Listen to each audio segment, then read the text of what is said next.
I was in finance class, and the alarms were going off on campus, so he said we could go, so we left. I actually considered staying in the building because it was supposed to be some pretty bad weather, and I was in the basement, so I considered staying, but I saw everyone going, and I figured it would be fine. I've been through tornado warnings before, so it wouldn't be that big of a deal.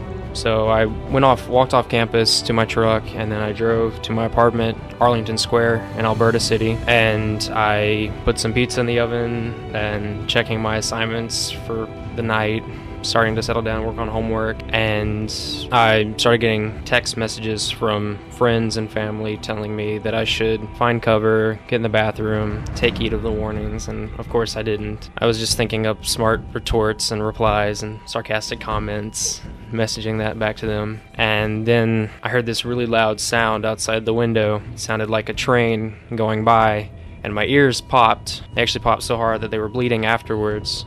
And you mentioned seeing a young child whose ears were bleeding. Yes, as well. I did see them later. Yeah, I've never heard that as far as the pressure.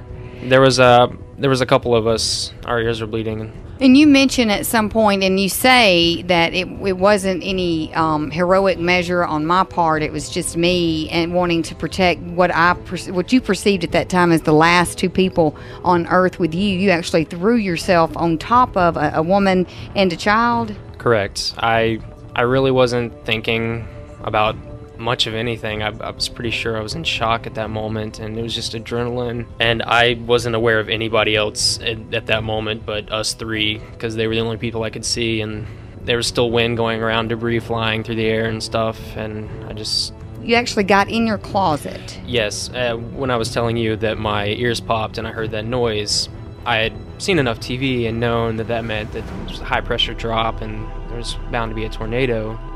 So I jumped in my closet and I slammed the door shut, and I was holding it closed with my hands, and I actually felt the whole building shaking.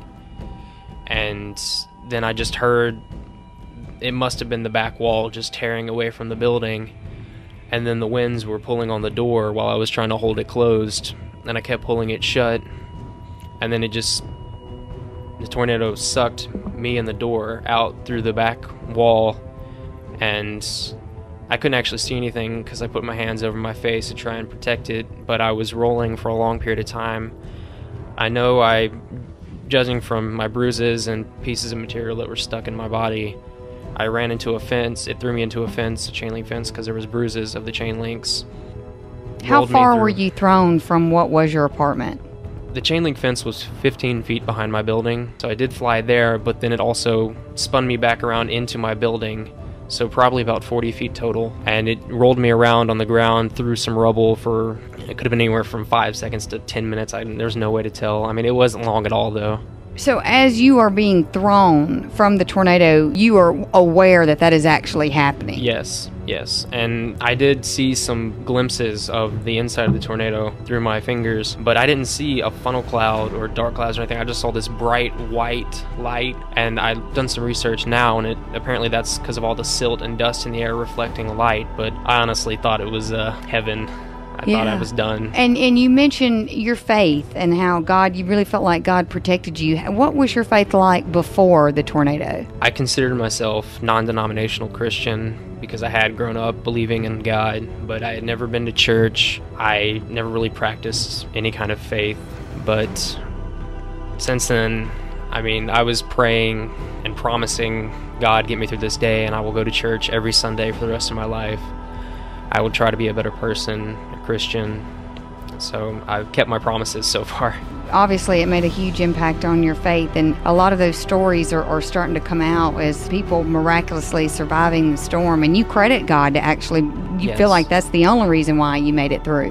While I was flying through the air, all of my clothes were torn from my body. My metal watch was torn, but my cross, which I still wear, it stayed on my body.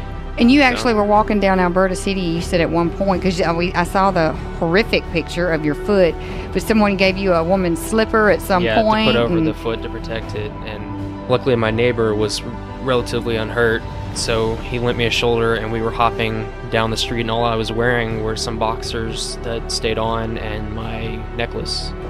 What is the one thing, the one image, the 1 second that you think really stands out in your mind above all others? The 1 second, I don't really remember much of it. I'm glad I wrote it down because I do forget details. But the 1 second that I do keep thinking about is looking over halfway through and seeing my neighbor laying on top of her baby, because it did frighten me. But I do remember seeing them laying there. Well, Randy, I don't think you give yourself enough credit. I think that you were a hero before you made the decision to be one. And amazing story. Thank you very much, Randy. Thank you, Kimberly.